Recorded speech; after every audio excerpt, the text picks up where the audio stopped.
now I'd like to turn it over to Javier. Quite a while. And actually, real quick, when he's done, if you have questions, we've got a microphone here that will give you a microphone so that we're recording this again. And I'm going to try to find, we've had a couple of video people come in through Skype in the past, and I've sort of collected maybe a half dozen videos. I'm trying to find a place to put those so anybody that's a member of the Meetup group can access those through a little private portal or something like that. So we do have a microphone. Javier's been coming for probably about 2 years now, off and on. And I think when you came, you didn't have a podcast? Nope. And I'm going to talk about that actually because I've seen a lot of new faces here, and I was one of those faces. In fact, I think it was this same room, and I was sitting where you are, and I came for like 6 meetings, and they would go around the room just like they did tonight, and they said, hey, what's your podcast? Everybody had awesome podcasts, awesome downloads. I had 400 episodes. Gary's a show off. That's right, yeah. And they would come to me, and I had nothing. For like 6 months, I had like nothing, and that's okay. But because of this group, I feel like I actually got off the ground. And like I couldn't have gotten my podcast to where it is today if it wasn't for that peer pressure, you know? So I think this group is great for that. And I see a lot of new faces, and if you don't know what your podcast is going to be about, that's okay. Just find whatever you're really passionate about and just do it, and keep coming over here and sweat it every time we go around the room, you know, so that you could feel that pressure. Yeah. Well, Javier's a creative director, associate creative director over at Red Hat. He's been around the block a long time. He knows storytelling. He knows video. I've heard him talk about this before, so we're really excited to hear about him. I'm just going to let you kind of dive right in from there. But thank you so much. Well, yeah, just like David was saying, I mean, my past experience have kind of led to where I'm at today, right? So when I was in college, I studied journalism, and in college, like on campus, there was a PBS station, and I started as an intern, slowly worked my way as an assistant producer, and started doing documentaries. So I kind of like started cutting my teeth in stories in college, and then I graduated and I started working in news. And in news, I learned how to be curious, you know, how to get in people's faces and be in uncomfortable situations, you know, like everybody's running this way, I'm running that way. So I learned that, and I learned how to be fast, right? And then I got out of news and I started producing and directing commercials. And that's where I really started to expand my creative abilities, because I had to tell stories in 30 seconds. And it's very, very hard to do. You know, I can tell you a great story in 30 seconds, so that really stretched my mind. And now I'm working at Red Hat as a creative director, and my job really is to like take those same skills and like apply it to the things that we do at Red Hat. But really, all those skills combined have given me the ability to produce the documentary style podcast that I do today. So. Oh, good. It didn't lock on me. Yeah. So basically, my show is called Pretend Radio, and it's a documentary-style podcast about people pretending to be someone else. And let me just play you a promo, just so you could kind of hear the kind of podcast that I produce. Yeah, 1 second.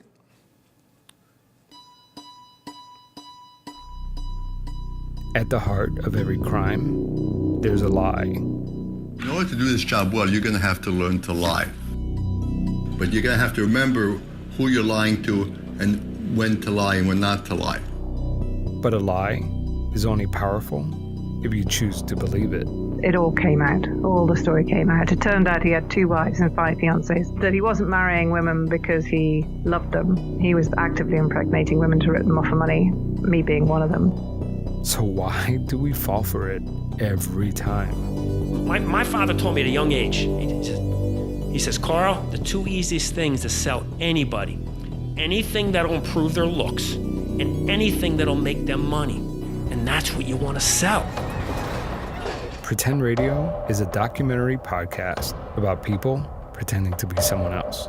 I interview real con artists, snake oil salesmen, and former cult members, anyone living a lie. Search for Pretend Radio wherever you get your podcasts. So essentially, if I had to like boil my show's concept to like one word, it's about deception, right? And the first season, I just spent like a lot of time trying to explore that concept, and I tie myself, like I really hold myself accountable to, like every story has to have a pretend angle. Some are really obvious, like I could interview a con artist, and some I just need like a little window to get into the story. So like there was a blind woman who suddenly, or actually a woman that suddenly lost her vision, and she was a flight attendant, and she faked her way through the service. That's all I needed to get into the story. That's not what the story was about, but I needed a hook, right?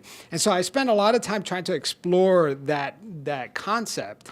And I think that's what people like about my concept, right? Because I've given you one sentence that you could remember and you could like tell all your friends about, which is people pretending to be someone else, right? And what is it? Is it a crime show or is it a storytelling show? I do think it's a true crime show. It's a diet true crime because it's not like blood and murder and all that stuff. But deception and con artists it's true crime. The story part of it is just the way I tell those stories, right? So I could read a Wikipedia page about a crime, or I could interview the people that were involved in that crime, right? And so all my stories are told from a first person, like a first person source, right? A primary source. So I'm always going to have an interview on my show. And, that's what we want to talk about today, which is storytelling. And like, how do you make the connection from, like, I hope that at the end of this, that each one of you have such like different interests and different podcasts, but I hope that you could take away like seeds of what I do on my show and how I craft a narrative and apply it to whatever show you're doing, because this could actually work beyond podcasts. This could work for presentations or anything you do in life. That's true. Storytelling does affect things. That's something like I do personal finance, which is typically a dry thing. I will say that storytelling, why I'm interested in Javier, he does such a good job, is something that I want to get better at. I do a personal finance show, which is couples who don't agree at the beginning on how to get out of debt, or even if they should get out of debt.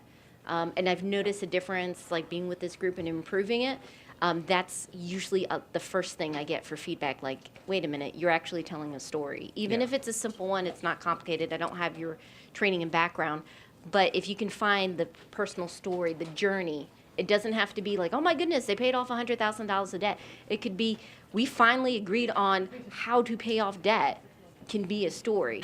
And he said it best earlier. I was talking to you, and you said we are hardwired to tell stories and to listen to stories. Okay, and I'll give you an example. Like what you're saying is true. Like if you're trying to get a message across, the best way to do that is through an anecdote, like a story, right? And I'll give you an example of one of my most recent episodes. It's titled "The Jolly Roger Social Club," right? And I start the episode, the first 6 minutes is about this woman and this man and how they fell in love, how they met, how they fell in love, and how they broke up. But the episode's actually about a ruthless serial killer con man who preys on expats and buries them in his island bar in Panama, right? So like, why did I devote 6 minutes of my show to tell you how these two people fell in love? Well, I could have just told you Sharon and Bo fell in love, right? In one sentence, I could have told you that. Or I could have taken you through that story of them falling in love so that when Bo gets slain, you feel it. You feel it a lot more. You feel why she struggles so much to try to find and solve this murder, right? So I could have just told you in a sentence, but because I made you emotionally invested in their story, you were hooked, right? So let's see. So let's talk about like, how do you plan a story, right? Because I don't care what kind of podcast you have, you should have like a plan in place. Like, what's going to grab the listener? What's like the most interesting way to start the story? What's the conflict, right? How can you build tension throughout the story? And one way, the easiest way to start a show or a story is to really just have a conversation with your friend, right? So I do this a lot. I test story ideas out with my friends. I start telling them, so-and-so did this, and then they did that. And then I start noticing when they start losing interest You know, when you're talking to your friend and you notice maybe areas where you should have expanded some details, or maybe when you're rambling on too much, and that, like, slowly in your head, you're starting to form the structure of the story. I think that's like the most important step. And then really like to establish the structure, right? And so I'll give you an example. I used to work in news, all right? In news, we call it an inverted pyramid, where the most important information is on at the top, and then it diminishes in importance as you go down, right? And that's done for a specific reason, because when we read magazines or newspapers, we scan, right? We scan headlines, and if we're interested, we start skimming through the paragraph. But that's not how you tell a story. Okay? The way you tell a story is to start with not the most interesting thing, but start with something that's really going to grab you, right? And don't tell them everything. Just trickle the information so that you're pulling your listener in. Because every time you reveal something new, you're actually dropping another question in their minds. And I'll give you an example. I always want to like show you how I've done it, right? So I'll show you an example of how I've done it, but let's talk about different ways that you could tell a story. Every story has a beginning, middle, and end, right? It's a continuum and a timeline. You could very well start at the beginning, and actually sometimes that's the right thing to do. But sometimes starting in the middle is more interesting. And there's this story structure called the E. It's like a lowercase e, where you start, like, let's say in the middle, or maybe like a quarter of the way into the story. You tell what happened after that point forward, and then you bring them all the way to the back and tell them where they came from, and you circle back to where you left off. And you'll notice, if you start noticing, if you listen to NPR shows or This American Life, you'll notice they do that a lot. That's a very common structure. But there's not one way to tell a story. Like, there are plenty of times where I start at the beginning because that actually makes the most sense. But you really have to start plotting down your story into bullet points. That's what I do. When I have a blank script, I just put, all right, so Sharon met Bo. Bo did this, Bo did that. Like, I hit all the points, and then I start rearranging them, right? Because maybe the beginning is not the most interesting place to start. A lot of movies use the E. Yeah. Like, you'll start the movie kind of in the middle of action and let it play out a little bit, and then you go get the backstory, and then the end of the movie is what happened. Well, let's do that together, shall we? Yeah, I mean, I really want to, like, who's listened? I'm curious, who's listened to The Hijacker? It's one of my episodes. It's okay if you haven't. All right, you guys are disqualified. Don't participate in this one. But I'm going to give you the basic plot points, okay, of this story. Obviously, it's about a hijacker. Okay, so I'm going to give you, let's see, there's 6 points, okay? Try to remember. They're pretty simple. And then I want to ask you, where would you start the story, right? I'm going to tell you in chronological order. So he grew up in a good family and went to the Navy. All right. After the Navy, he started robbing convenience stores. He wanted to hijack a plane for $500,000. He hijacks the plane, jumps out with the money. He gets caught, goes to jail. He tries to escape. Where would you start the story? Jumping off the plane. Jumping out of the plane. Okay, so you said jump out of the plane, and you said? Jump out of the plane with the money, yeah. And what'd you say? The hijacking. Like when he pulls out the gun? Yeah. Yeah, I would do it while he's being introduced into prison. That's interesting. But do you see there's no wrong way. All these like scenarios are pretty interesting. What were you going to say? I was going to say when he escorted into jail. Yeah. I mean, that's a really interesting place to start too. You see what I'm saying? That like sometimes if I would have started the story, I'll tell you what the wrong way to start the story is. He grew up in a great family and he went to the Navy. Who cares, right? But that actually becomes really interesting after he hijacks a plane. Like he grew up in a good family. What? He went to the Navy? You know, like you see how like that's a great example of like linear storytelling would not have been appropriate for that, right? So let me show you how I started this story. And just, it's 3 minutes, but it'll give you a good idea because most of you haven't listened to it. So.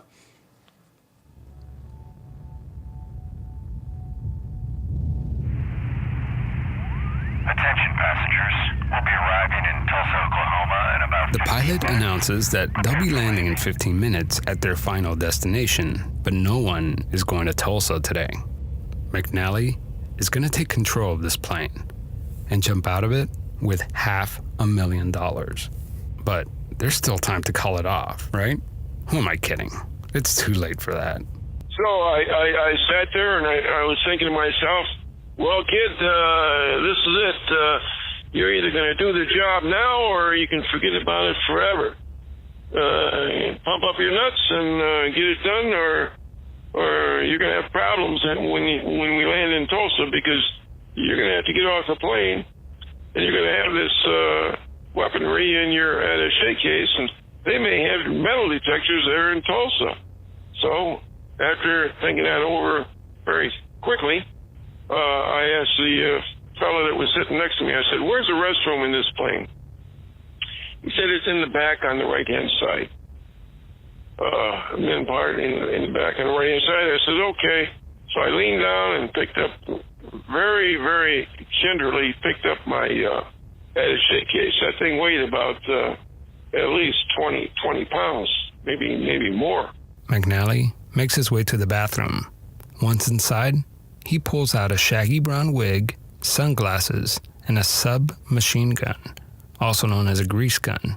And then I pull out the gun, and I very, very, very cautiously engaged the chambered one of the bullets. It was ready to go. All I need to do now was pull the trigger, and that thing's going to go off.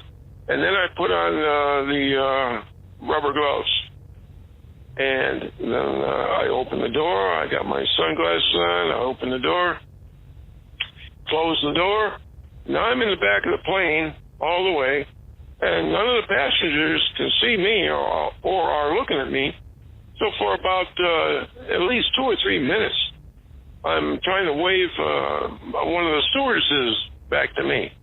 And she wasn't looking at me. But when she came back, and she did look at me and did see me, the first thing she said was, don't hurt anybody. And I told her, I says, young lady, I'm not here to hurt anybody. I got a note for the pilot. Take this up to the pilot immediately and come back to me right away. So I actually started where you said. I mean, but there was no right way. I mean, all the ways that you guys said, like all those starting points were excellent, right? You could just, but that's like more Quentin Tarantino, right? Like start like at the breaking out of jail. I mean, that's cool. Why not? But it's interesting, right? Like, so you want to hook, you guys, you got 20 minutes, like for a typical commute, right?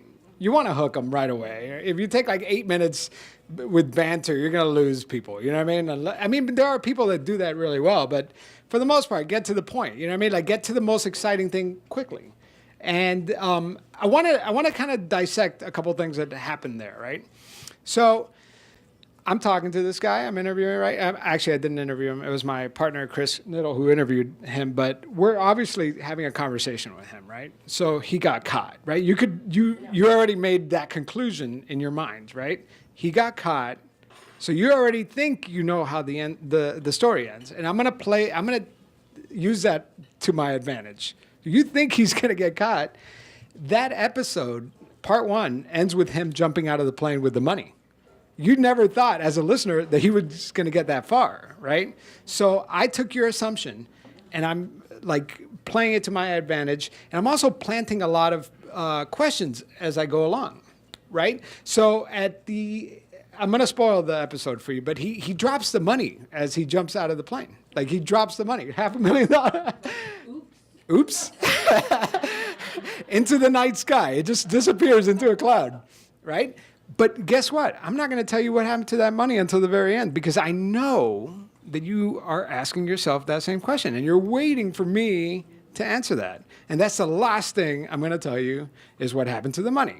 You see how it's the opposite of that inverted pyramid. I'm not giving you everything at once, because if I give you everything at once, you're going to tune out. But I'm going to make your butt sit in your car until the story's over, right?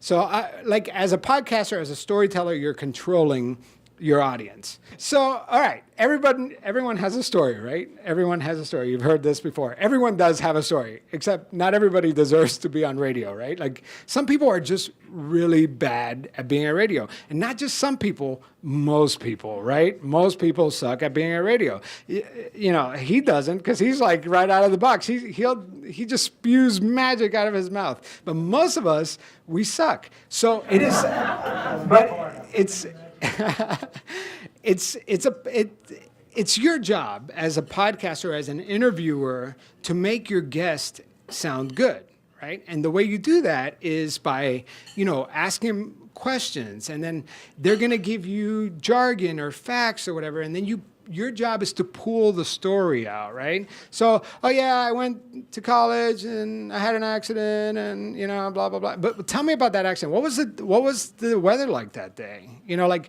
Pull out the story. That's your job. Sometimes I make people sound better in post-production. So the way we talk as humans, we kind of meander, right? Like we start on this one path and then we go and we start talking about something else and then we might make our way back to our point, right? Well, in post-production, I'm going to help you out. I'm going to get this point. I'm going to get that point. I'm going to stitch it together. If I'm interviewing you, I'm listening, right? Like that's the most important part about interviewing. People don't realize this, that like when you're actually interviewing somebody, don't think about your next question. Listen to what they're saying because your next question will come from what they're saying. And sometimes they don't say it right. So you got to coach them. I want to show you a clip of, this is not me. This is a national reporter who did just that. It's not unethical, right? It's just you're helping them out. You're helping them sound more human, right? This is a national reporter who was doing a story on the avian flu, and there was like this outbreak of avian flu. People thought that, oh, I can't go to zoos because I'm going to get the avian flu. And he was talking to a zookeeper, and just listen to how he handled this interview. I pulled it because I thought it was pretty interesting.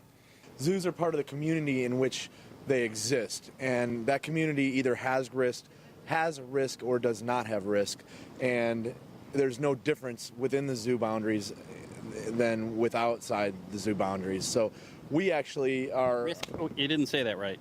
The community, just do that again, that was great though. I mean, no, here look, I told you this already, but I'm at the end of the bar, I'm really drunk. I want you to make this point. I want you to hold my interest. But, I am a real dumb shit. And I'm going to follow and get a hematoma if you don't give this to me. So, and I'm convinced that I'm going to die if I go to the zoo. Okay? If I go to the zoo, I'm going to die, buddy. I don't care who you are. So you tell me, you got 10 seconds to tell me why I don't have to worry about the zoos. Zoos are not any different than the surrounding area in which they exist. There's no reason to believe that coming inside a zoo wall presents a greater risk than being outside the zoo walls. They're part of the community in which they exist. The animals here are just as susceptible as the people, and it's a citywide or a region-wide thing, not a specific hotspot. How do you know that? We know that because we test our animals a lot. We test for mosquitoes. We look for mosquitoes. We actually do more surveillance inside the zoo than the cities do or the counties do outside the zoo. So we actually know our risk much more than say, another part of the city. It takes muscle, right? It takes some muscle to really get that soundbite. He finally got that soundbite. If he would have, like an amateur would have just taken that first soundbite, and that made no sense, right? So why should I believe you? Whoa. And boom, he spit it out, right? So you don't have to be that abrasive, but I do think that it is your job to listen and to make them sound better at first, because remember, garbage in, garbage out. If you don't get it at first, you're not going to get it later. You could probably stitch some things together. So I'm gonna say something like an absolute, and I don't like saying absolutes, but I do believe in this one. It's never play raw tape. I don't believe in that. Even if you have like an interview show, one-person show, a bunch of buddies drinking beer and wine and talking crap show, it doesn't matter what kind of show you are. You should edit it. You should edit the bad parts, because you know what, the way natural conversations happen is like, hey, how's it going? Yeah, you had a good day? Yeah. Oh, what are you working on these days? That's just small talk. Nobody wants to listen to small talk. It's necessary to get into a conversation, but you don't have to play it on your podcast. You know what I mean? So get to it, you know? Do some editing. It won't take you that long. You just have to, I'll give you a trick. This one's a freebie. So I use artificial intelligence to transcribe my shows. Now, it's not perfect, right? But it's 10 cents a minute. So I could, like, an hour is like, it's nothing, right? But it gives you like 90% of what was said. And what you do is, instead of listening to your tape, you just read it. Just read it and copy and paste, like I was saying earlier, copy and paste the good sound bites into a blank document and start pasting it that way. And now you're not editing, you know, like audio, which is not a visual thing. You know, it, like waveforms, it's hard to tell where you're at. But with words, you could quickly pluck out the good parts. It copies over your time code and bada bing, bada boom. I mean, it won't take you that long. And you're going to have a much better show. And if you do it right, it will sound like you're playing raw tape, right? But you don't have to play raw tape. It's Temi. Yeah, TEMI.com. Yeah, it's great. I do the first one for free, and it is awesome because the It's going awesome. right now, the cheapest I've ever seen is like 50 cents a minute. Yeah. Sonics AI is also pretty good. Your first hour per month is free. So if you have a shorter show. I used to transcribe, I used to transcribe everything myself, and that was like a bad use of my time, right? So like now, in 3 minutes, like I upload the audio, I pay for it, boom, I got my transcription. And it saves me so much time, and it makes my show go by quicker, and all of you could benefit from that. It also has an interface where you can go in and identify who the speakers are, change Yeah. all speaker 1 to Janet. Yep. And you can do, you know, control, find and replace, take out comma. Yeah. Boom! I was. But you know what? I don't even do that. I just need a ballpark, right? I just need to know what was being said, right? I mean, you could clean it up, but you can make it as complex as you want to. Right? For me, it's just, I just want to know roughly what time code did this person say, whatever, right? And it's just a way to start editing on paper and not on your timeline. And so another lesson that I feel like I'm still learning as I go along is to find my voice, right? And the way you find your voice is to write the way you talk. Because if you when I first started, you know, I wanted to sound like Gene, or like, you know, Ira Glass, or someone who See, they write for the ear. Right. It's a training. Well, they do. They write for the ear, and they write in varied length sentences. So write some short sentences, some long sentences, and just write the way you speak. I mean, it doesn't need to be so formal. You just write, and then it actually makes it easier to record. Because if you write in your own voice, you don't stumble through it. You just say what you say, and that's great. And then avoid singy-song like type of delivery, because we feel like if we're reading from a script that we have to like. Give it some inflection. Yeah, and don't do that. Just talk. And I actually was trying to hunt down some tape because I do this all the time. I start like getting into that announcer voice, and then I stop myself. And then I've read the script a couple times, so I look away from it, and I just say it. You know, and it might not come out exactly the way I wrote it, but I said it, and I said it in my own words, and that's going to be more digestible, right, to listen to. So I want to talk about like radio.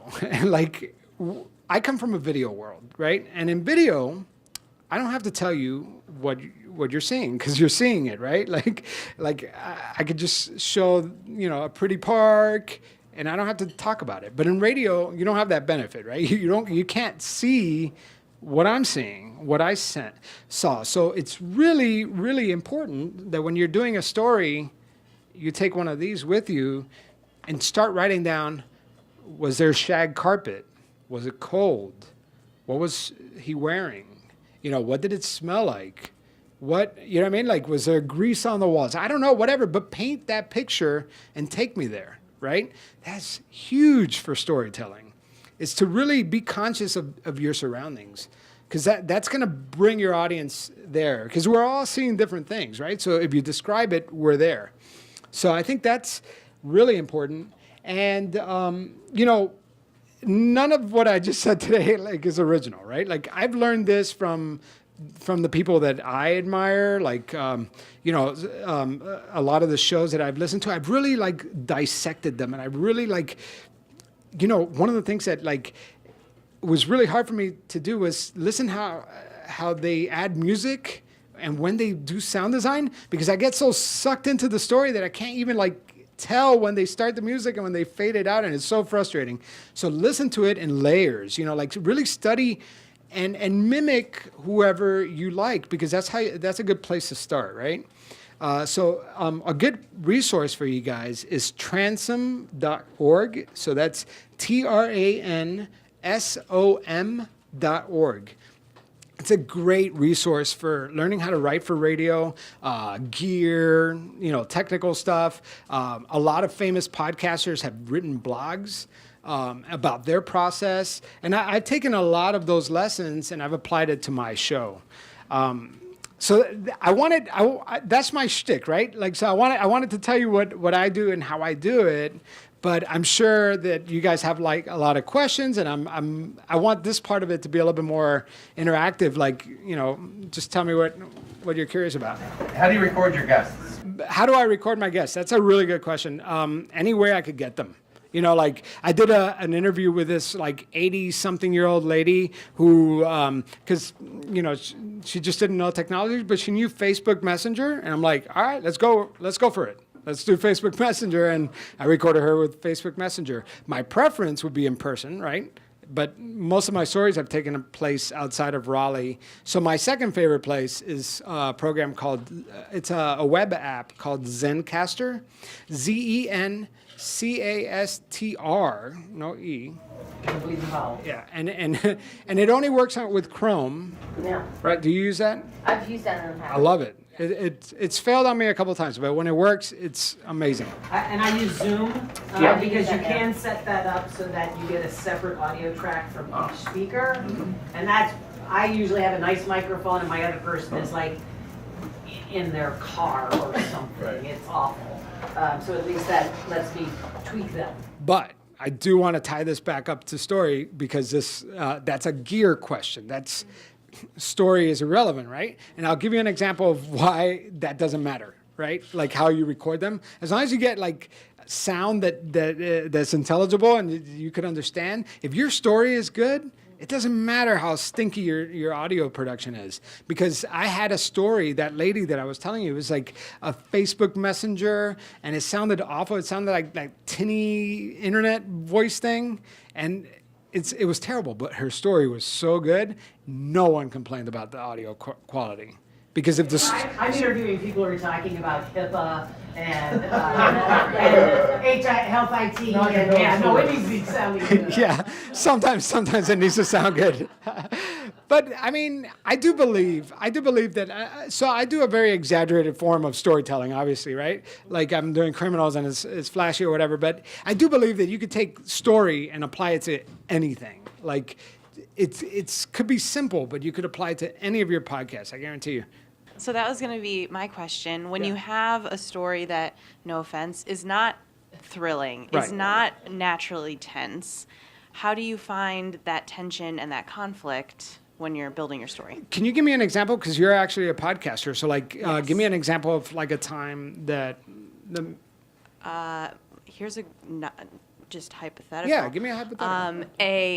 A medical doctor at a university I won't name went to the Congo and did some really good research on malaria. I think that's a great story. And found it was there.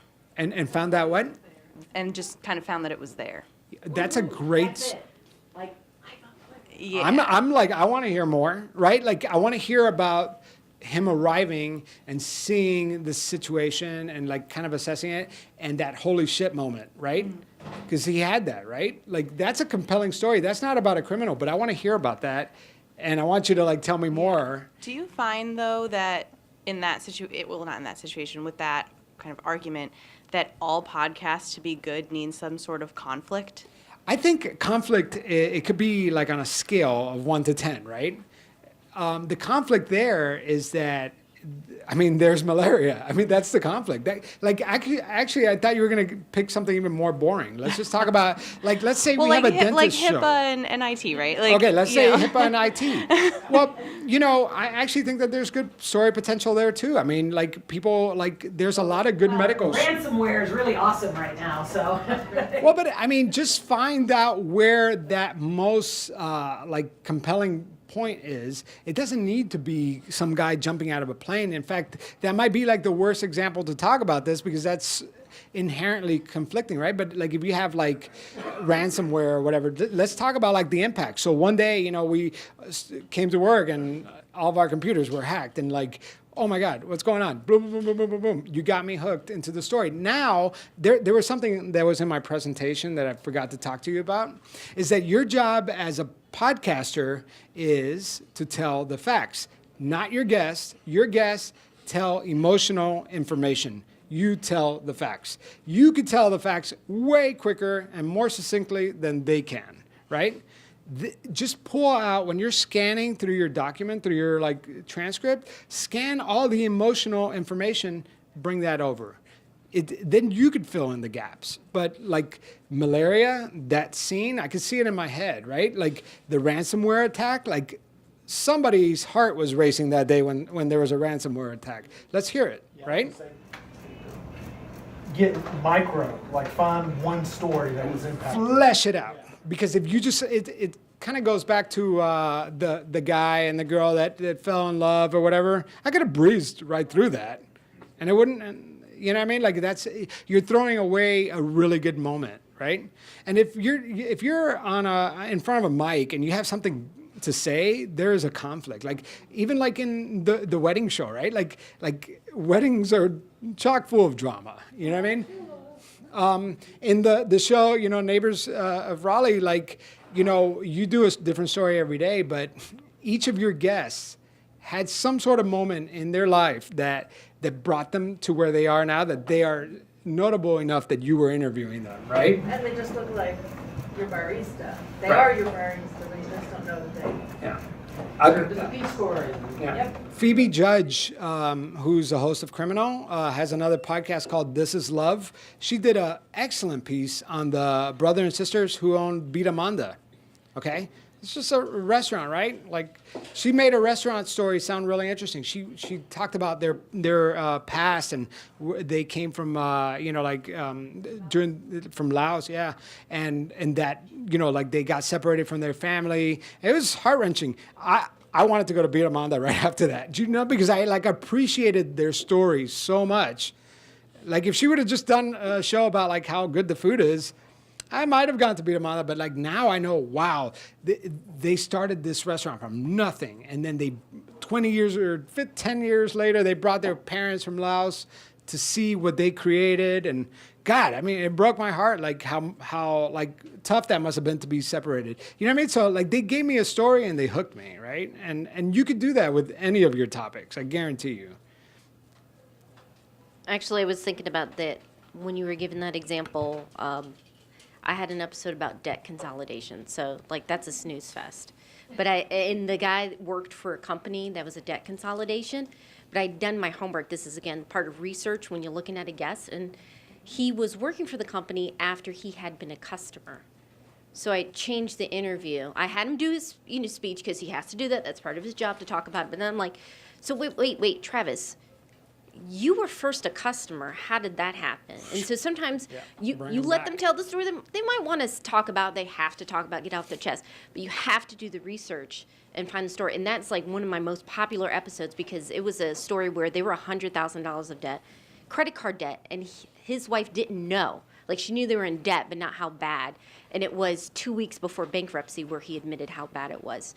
So Javier mentioned at the beginning, 75% of the work is research. It is so hard. And sometimes the guests you get, it is like pulling teeth. I get financial planners. And I love them because they do care about their customers, but oh my gosh, it's like pulling teeth sometimes to get a story. So it's a lot of legwork up front, but the story, everybody remembers his story. And then, debt consolidation, that sticks. I want to ask you. Follow up on the divorce. They are together. And I was part of the story because when I had done the research, I had seen them at a conference, and I swear to you, it was like they were high school sweethearts. Never would have thought they had this whole drama with this debt, and they were on the brink of divorce. So that's something, like, keep your eyes open for stories. Elle, I want to ask you, because you do a lot of interviews, like, have you ever had to bail on an interview just because they were so bad? Twice. Yeah. And and I'm the type of person, I feel bad.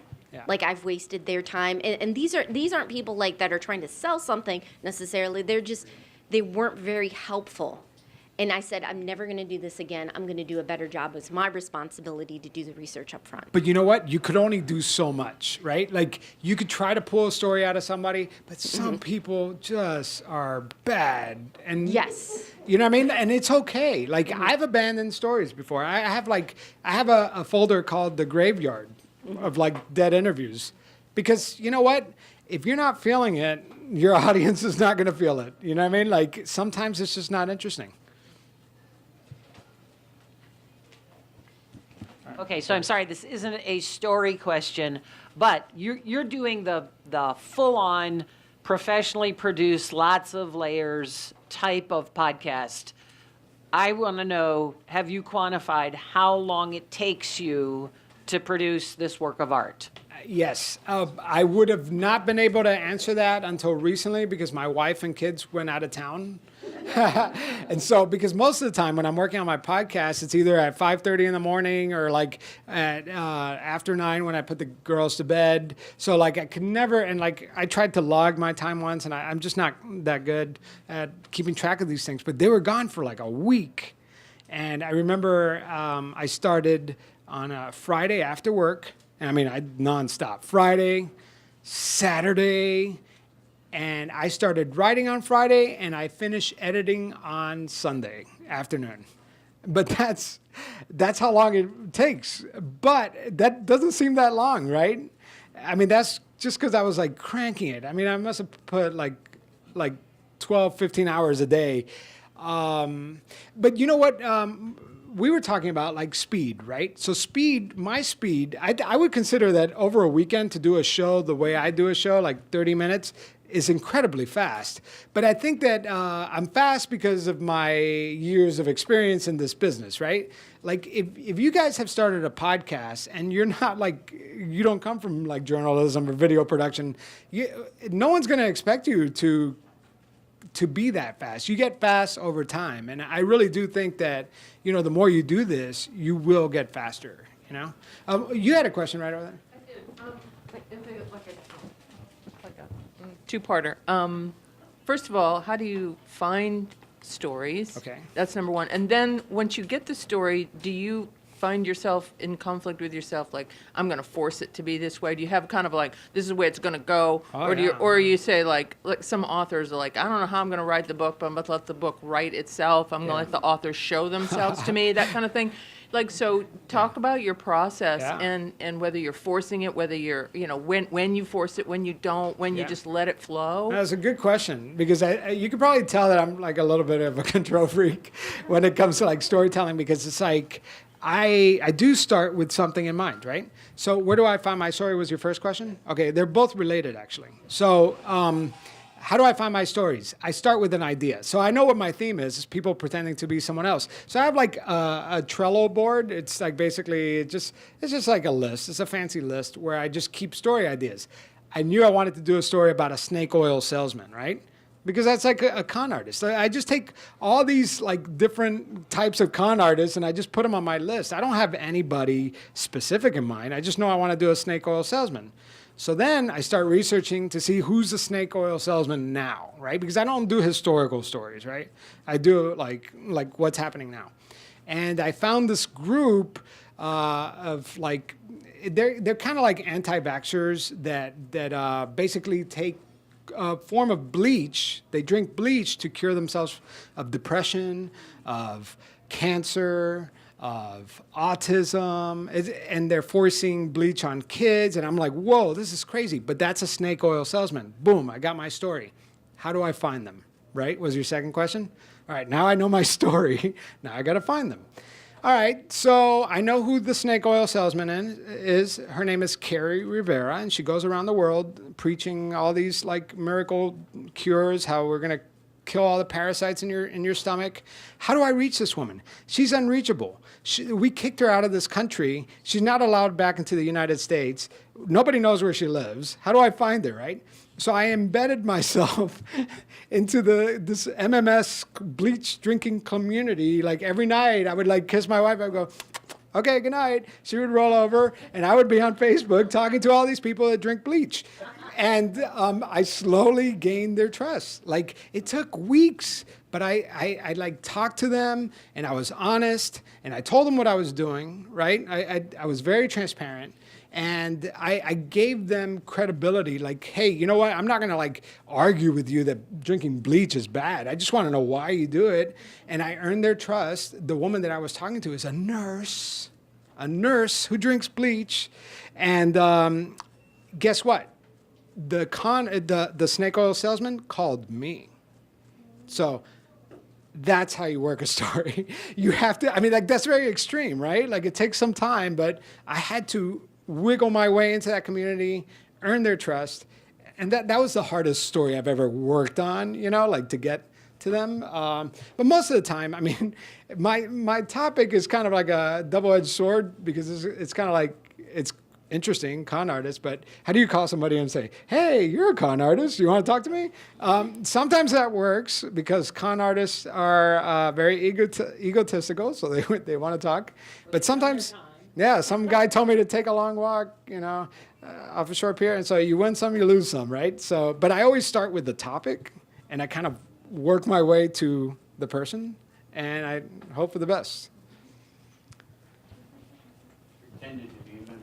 Yeah, well, no, I didn't pretend. I was very honest. I was very honest about what I was doing. And in fact, can I follow up to that real quick? So I always get very nervous after I produce the episode and I release it because I'm like, oh my God, she sounds like an idiot. She drinks bleach and she's a nurse. Oh my God.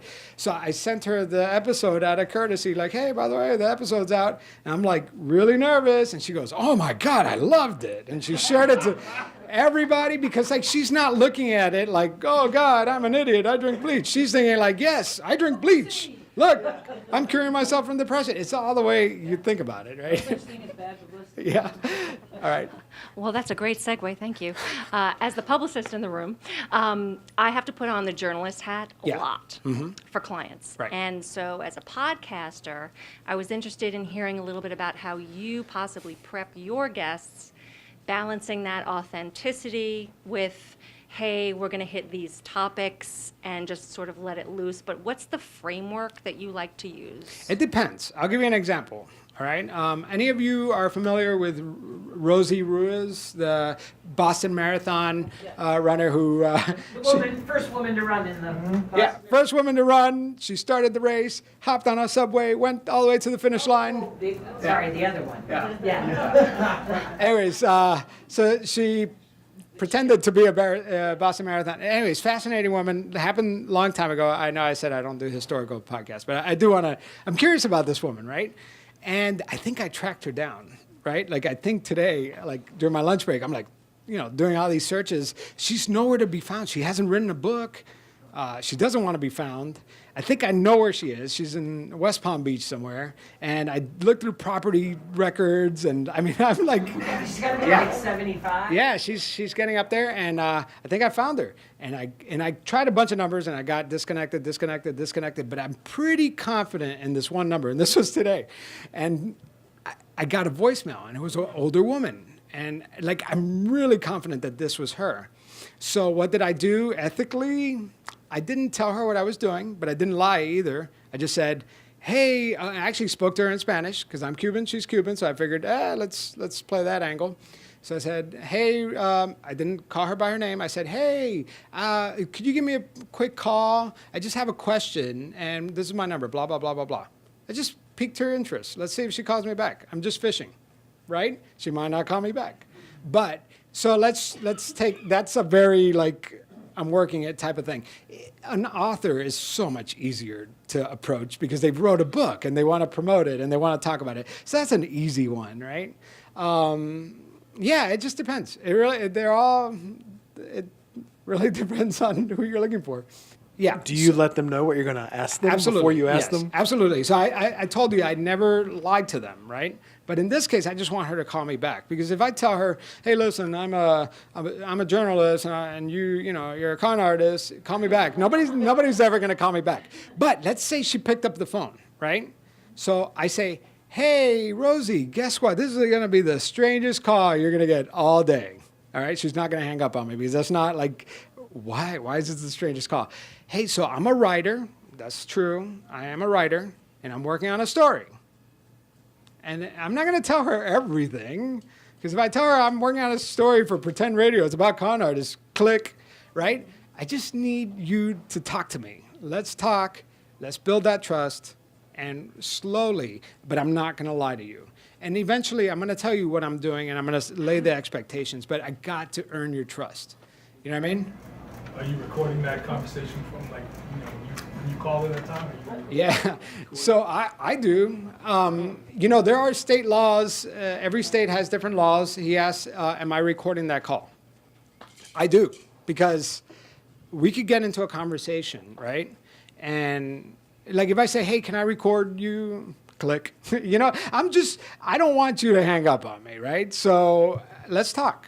And after that conversation, I'm recording this, I say, hey, do you mind if I use this recording? And I get that on tape, and I get their permission. Never, ever burn. It's not worth it. If somebody says no, don't play that recording. But I record it just in case, because I'm never going to get that again, right? Your subjects are a little on the shady side. Yes. So do you actually ask for something in writing saying they give permission to use it, or do you just say, can I use this, and they give you a verbal? I should. I just get the verbal. I should. But here's the thing. So at the end of the day, I consider my show news, right? And so I'm going to play by the same rules that I played by when I used to chase people with my camera, right? So I'm going to just get your permission, acknowledge it on tape, and I'm going to run with it. I set up a 401k to protect myself. A 401k? I'm not a 401k. You are making money. Not a 401k. An LLC? An LLC. That's what I meant. Sorry, it's late. I just set up an LLC to protect myself. But I treat this like news. In news, I never got release forms. Do you refer to yourself? I know you said you're a writer. Have you ever said I'm a journalist? Yeah, sometimes.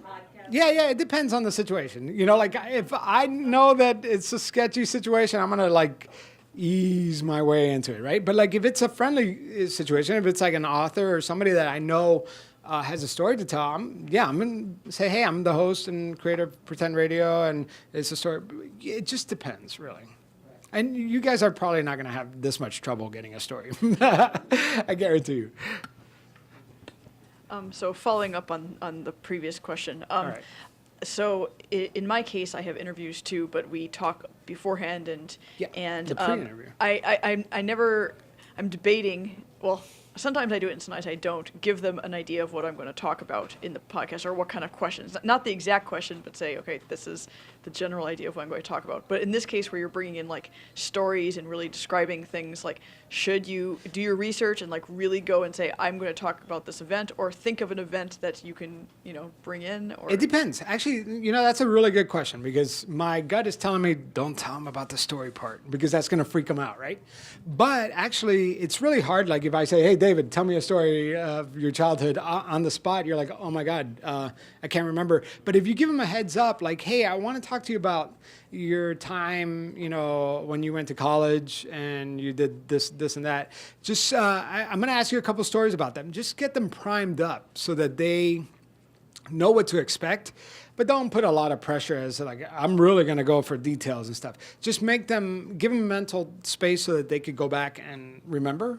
And then you could, during the interviews when you're really harvesting all that information. But don't put too much stress on them, but tell them what you're going to cover. I think that's a good idea. What do you say to a new podcaster who wants to start a show and has done some test records and they don't like how they sound? What do you say to that person? That you don't like how you sound narration? Yeah, narration. Oh man, you know how many times my wife actually sent me to the audio booth 6 times. the first episode because she's like, that doesn't sound like you. Like, I just went back and I must have edited my first episode like 6 times. I'm not kidding. And it's just trial and error and try to find your voice and just do it. It sucks to do it over and over again, but just do it until you're happy with it and until it's natural. Sometimes you just have to push publish too. Yeah, and know when to quit, right? Like, don't burn yourself out. Yeah, but if you're not, but if you're starting a podcast, okay, let's talk about analytics for a second. Okay, here's what happens. I don't know about your shows, but my latest show catches like a lot of hits. Okay, so like, I'm just giving you an example. Let's say in a single day, my latest episode is going to get 100 downloads, right? My first episode is going to get 80. And that's how you know that they liked what they heard, and then they're circling back. But that first episode, no pressure, is important because it's like your first one, right? And if you don't like it, it's going to set the tone for the rest of them. So I do think it's worth spending some time just at the beginning to figure out your voice, you know? Thank you for being Vanna White, by the way. Yeah, thank you very much. Yeah. Yeah, my tip for those of you that are just getting started or thinking about getting started is I encourage people to produce 2 to 3 episodes and go ahead and publish them on your blog or Libsyn, but you don't have to submit it to iTunes or Stitcher. You don't have to let anybody know about it. Like, just go through the process of getting it up there, listen to it a little bit, have a few people listen to it, delete them if you don't like them, you know, but it's better to go through the whole process, get started, publish something, do it, and then listen to it later. Otherwise, you get stuck critiquing every single little thing and you never produce anything. Like you said, at some point you got to hit publish, right? But try that first time to get it right, you know? So I'm curious to know questions about like your own podcast, because like I know that it's like apples to oranges, right? Like what I do. I listen to what you're saying. You're a fiction writer. You are creating fiction, even though they're all true stories. You're creating fiction, whereas a lot of us are doing nonfiction, business type of podcast. Yes, there should be something in there, like. I'm interviewing a guy because he's speaking at a conference. One assumes that the topic is timely and of interest. So there must be something in there that people really want to know about. And hopefully it's my job to make this really boring IT guy sound friendly, sound personable. But the people who love that topic, they're going to listen to that. Yeah, I mean, I listen to a lot of... I'm trying to bring in, my parents, oh my God. But let's actually, all right, let's talk about that for a second, because actually if you look at my podcast list of what I listen to, it's not crime. I don't even like true crime, can I tell you? That's not even my thing. I don't like it. It's just something that I fell into, right? I don't know, I don't like it, but I do listen to, like, have you guys listened to The Daily, the New York Times podcast? That's news told in story form. So they're doing the same thing I'm doing. They're not putting everything at the top, and then it's the same thing with you. If you're that boring IT guy has a really interesting story, start with that and then kind of work your way backwards. I do think that the way you structure your interviews, you can take like an interview and make it so much better. I challenge you to take your raw tape, reorder it, and see what comes out of it. It's not going to sound like an NPR type show, and that's okay, but it's going to be tighter. That hour and a half, nobody has an hour and a half. Chop that sucker down to 30 minutes. You know what I mean? Like, nobody has time for that, and it's going to be tighter, and it's going to sound better, right? So, business podcast. I want to get this in one take, one go. With knowing that the editor's going to take out the ahs, and I tell my guests, okay, listen, if you realize you're going off on a tangent or you didn't make the point you want, just start over and just start at the beginning of a sentence, because if you try to mash it up, it's going to sound terrible. Okay, they got that. And I say, I edit to make us both sound smarter. So now they're relaxed. And then I'm naturally curious, almost zero prep. I look at their LinkedIn, I know what they're going to be talking about, and I'm just curious. So I hate doing pre-calls, because I ask all the good questions, and then the actual interview is really stale. Yeah, that's I'm okay. a seat of your pants podcaster, and there ain't nothing wrong with that. That's okay too. What you're doing there is you're actually listening to what they're saying, and you're riffing off of what they're saying. Conversation about something Very where I important. get to ask the dumb question. Yeah, and you know why? You know why that's actually beneficial too? Because your audience doesn't know anything about it. So you're listening you're asking the audience this question, right? Where the preparation comes in is like, I think the richness of the story comes in that research, right? Like, there's a lot of like, I did a story about the wife of a Wendy's CEO, you know, not Dave Thomas, but the guy that, you know, that kind of succeeded him. And then he passed away, right? In a plane crash, okay?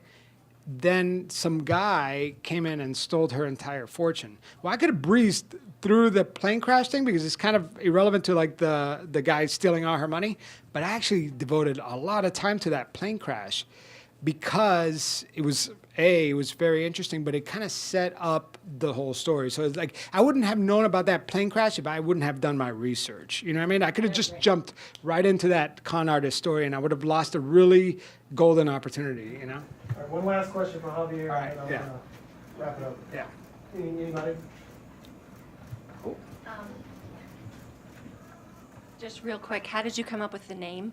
I was real quick because this could take a long time, but I had this like fear of like speaking in public all of a sudden. Like I don't know where it came from, and I thought maybe if I pretend to be someone else, like if I go in as a character while I'm doing like if I'm talking to my staff or if I'm talking to you guys, if I just pretend to be someone else, I won't be scared because I'll be someone else.